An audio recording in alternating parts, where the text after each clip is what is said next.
You know how white people be talking about they got black fatigue. I got white Spanish fatigue. I go to do this closing at this lady house. So I get out the car and I go to the door. She has a ring doorbell. I ring the doorbell.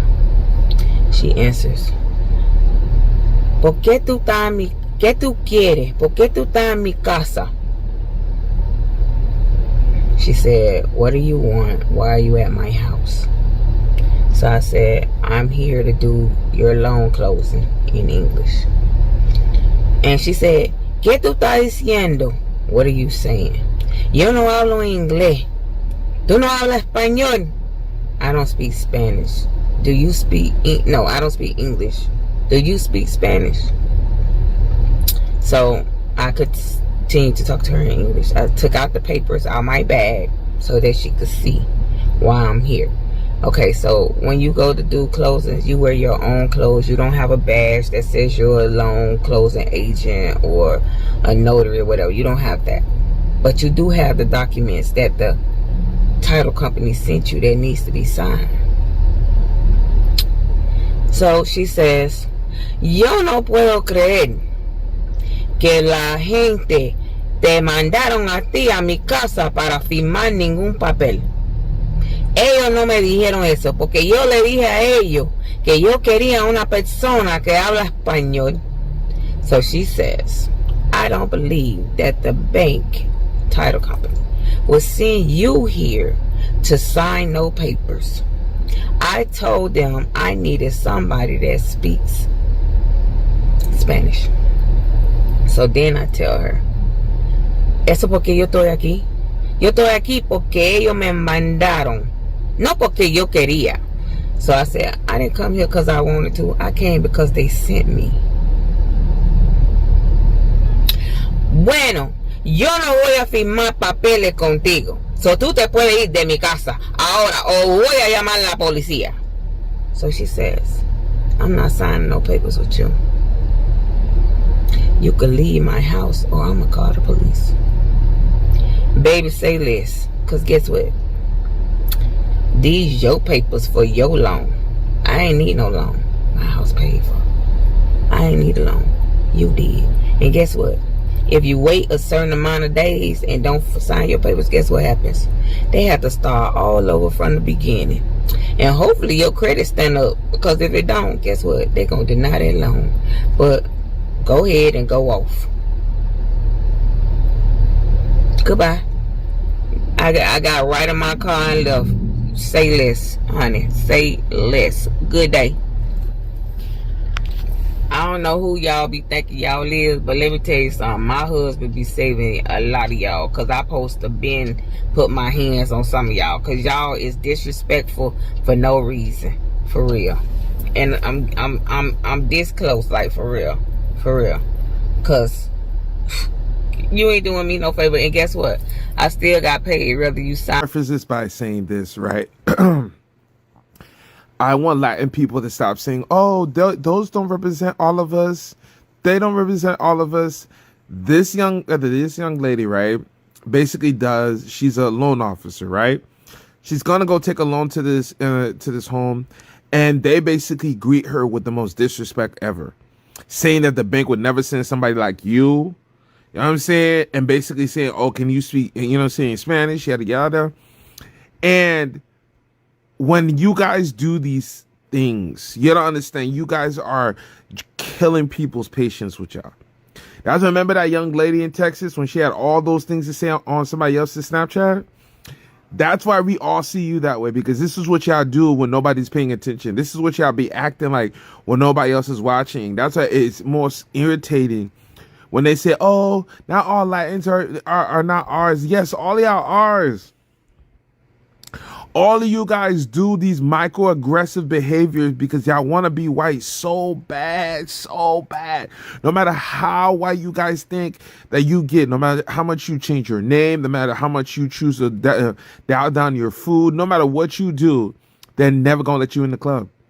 They're never gonna let you in the club. They never gonna invite you in. They're gonna continue giving you a little bit more of the scraps that's coming off the table. They're never gonna do any more than that. But you guys love that so much they don't even care that you're willing to throw people underneath the bus who are struggling and fighting through the same oppression that you're going through. But you would rather feel like as if the pet of master than to coincide with your people and stand as one.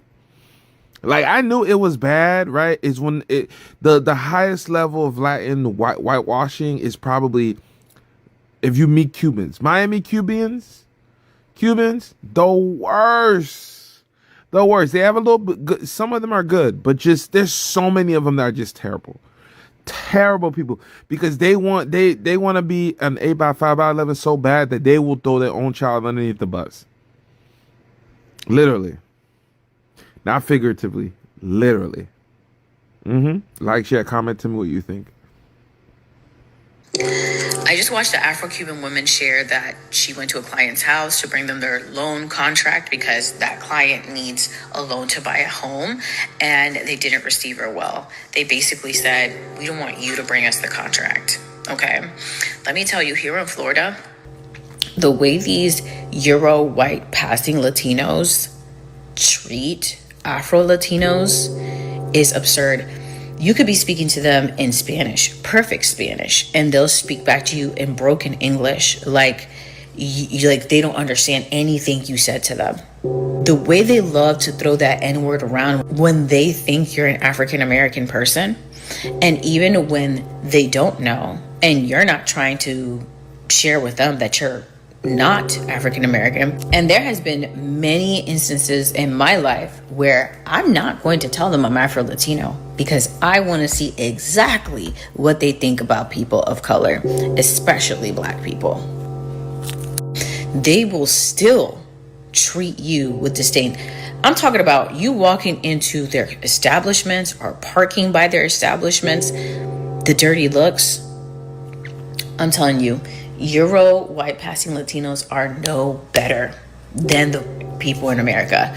And in their own countries, they are being told, do not mix with the Afro-Latin population. Get with white so your race improves. Yeah. So you got to be very careful with these Latinos because you don't know. You don't know with them. You don't know. Unless you fit a certain phenotype, they're not going to be kind to you. And even when you do fit the safe looking Afro-Latino look, they still treat you like you're the bottom of the barrel. Welcome back to my channel. Thanks for sticking with us. If you're new here, do let us know where you're watching us from. Hit that subscribe button, turn on your notifications so you never miss a video. Video credit goes to the original creators for every video used in this episode. Let's get to the video. I'll be right back with more commentaries. So first I want to say thank you for the love y'all been showing of our page. Thank you. But let me elaborate on some things, some comments I read. So number one, I've been doing load closing since maybe 2004 or 5 when they used to pay real money. Now they don't pay real money. I seen another comment that was like, oh, this kind of stuff can't be happening to you. You got to be making this up. Your experience and my experience in life gonna be totally different. I probably have lived longer than you, and I'm for sure probably have lived a different life than you. Number one, I live in the hood. I've seen dead bodies on the sidewalk. So you don't know my life. So I don't need to make up nothing. Somebody else said that I must be just don't like Spanish people because I mentioned mulattoes. And what I said about mulattoes was the guy came to the door and I was like, he wasn't even white. So for him to be surprised that I was a Black Cuban, that he was mulatto, was surprising because somewhere down the line, he got some black in him. Now, let me talk about the situation with the lady. Why I have, since y'all don't like for me to say Spanish fatigue, Hispanic fatigue. That's what we're going to name it. Number one, as a loan closing agent, you have to call the person prior to going to their house. So I called her the day before and let her know I was coming. Did she see me? No, she talked to me on the phone in Spanish. When I got to her house and rung her doorbell, she didn't say Nothing. She said, ¿Por qué tú estás en mi casa? Soon as she seen me, it wasn't nothing about I could speak Spanish or couldn't Spanish. That lady seen the color of my skin, and that's what she got upset about. That's why she said, oh, I'm not signing no papers with you. Not because I didn't speak Spanish to her, because me and her had talked the day before. She knew I was coming. But when I got there, of course, over the phone, she didn't know because I was talking to her in Spanish. So, of course, over the phone, she didn't know I was black. But when I arrived to her house, when I rung her doorbell, she said, ¿Por qué tú estás en mi casa? ¿Qué tú quieres? Not hello, how are you? You know, you need, what are you here for? No. When I said, oh, I'm here to sign your paper. Yo estoy aquí para firmar los papeles. That's why I took the papers out the bag. And I've been a loan closing agent since 2004. Not ever have I ever seen a bank send papers, documents in Spanish. Ever. They never. And my title company that I work for, they call me when they need a Spanish notary. Me. In my area, for sure. I am probably the only one in my area that they call for that. So I've done thousands of closings for Spanish people because I speak fluent Spanish. I am Cuban. I am not American that learned Spanish. No, I am Cuban. My parents are Cuban. So all that other stuff, all that, what y'all talking about, I wasn't rude to her. I was rude. No, she was rude to me, because who come to your house and the first thing you say, why are you at my house? What do you want? Somebody ring my ring doorbell. I say, hello, can I help you? No, she didn't do that. She said, ¿Qué tú quieres? ¿Por qué tú estás en mi casa? Why are you here? Why are you at my house? And then the another thing was, nobody said nothing about, she said she was going to call the police. And what you were going to call the police for? What? You don't have a reason to call the police. I'm here from the bank. The bank sent me to do your closing because you said you needed a Spanish notary. Now, what you could have done was said, make sure she's white. That's what the problem was. The problem wasn't because I didn't speak Spanish to her. The problem was because I was black. Y'all be in them comments. Y'all, like I said, y'all don't live my life. Y'all don't know. I know what I've been through. I know what my mom has been through as a black Cuban in this country. 70 years. 70 years she been here. She told me a story that at Shorty's Barbecue, that's on US 1 in Dadeland, when she first came to this country, she went to eat there.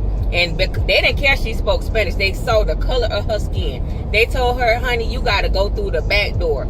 She said, not me. Yo no voy a entrar por la... No, yo, entrar por la... No. She said she never went back to that restaurant again. She don't care how good they say the food is. She would never step foot back in there because they told her she had to use that back door. Y'all don't know. I don't got to make up nothing. I don't. But that lady, she tried it. And she was rude to me first. Because you don't answer your door like that. You say, yes, can I help you? Not, oh, why are you at my house? That's what she said. And she was going to call the police on me if I didn't leave her house. But I came to do you a service. You ain't doing nothing. I still got paid. It don't matter. Thank you.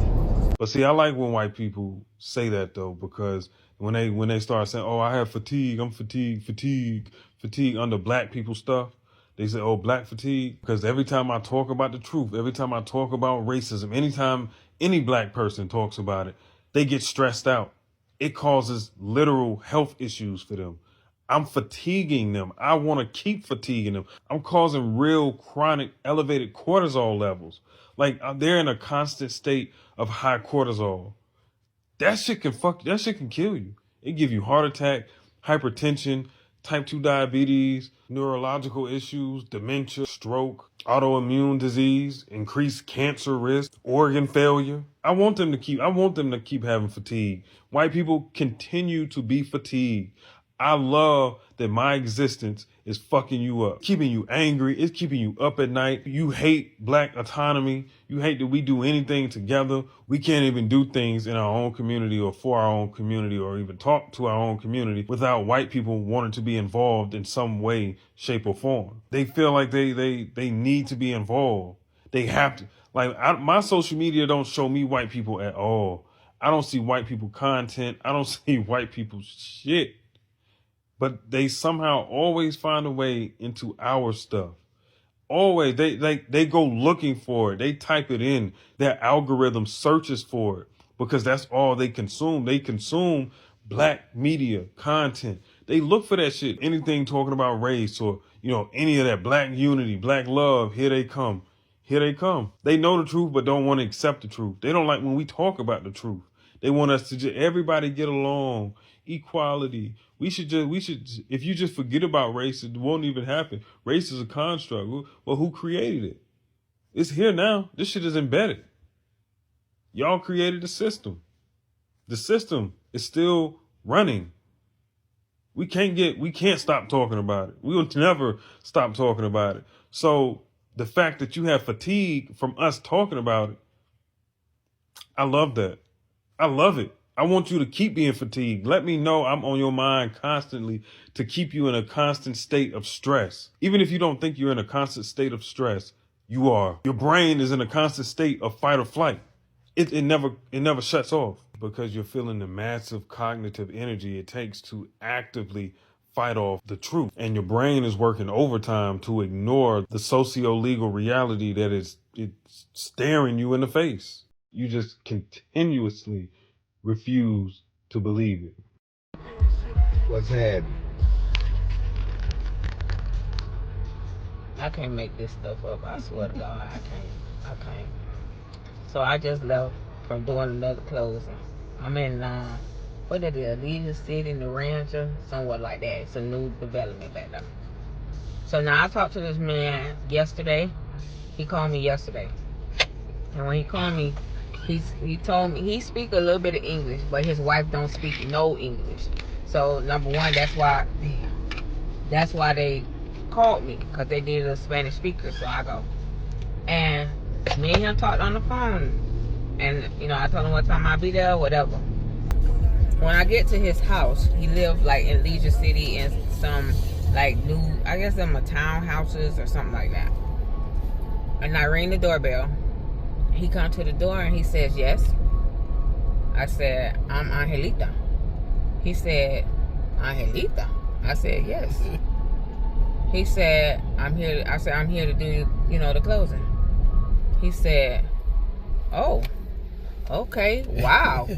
Wow. I'm in total, like, shocked that I was black. That, you know what? I can't make this stuff up. Like, why? Like, and I ain't gonna say he like a white guy, cause he look mulatto. So so I don't want to hear about you ain't seen no black Spanish people before. I guess because I got my gold teeth and stuff like that. I guess Listen, I cannot make this stuff up. What is wrong with y'all? This man was in so much shock that I was black. Lord have mercy. If you value conversations that go deeper than headlines, hit that like button, subscribe if you haven't already, turn on your notifications so you never miss future discussions. This channel exists because of you, and conversations like this matter because you engage. Thank you for watching. Stay informed, stay compassionate, and most importantly, stay active in the dialogue. I'll see you in the next one. Bye-bye.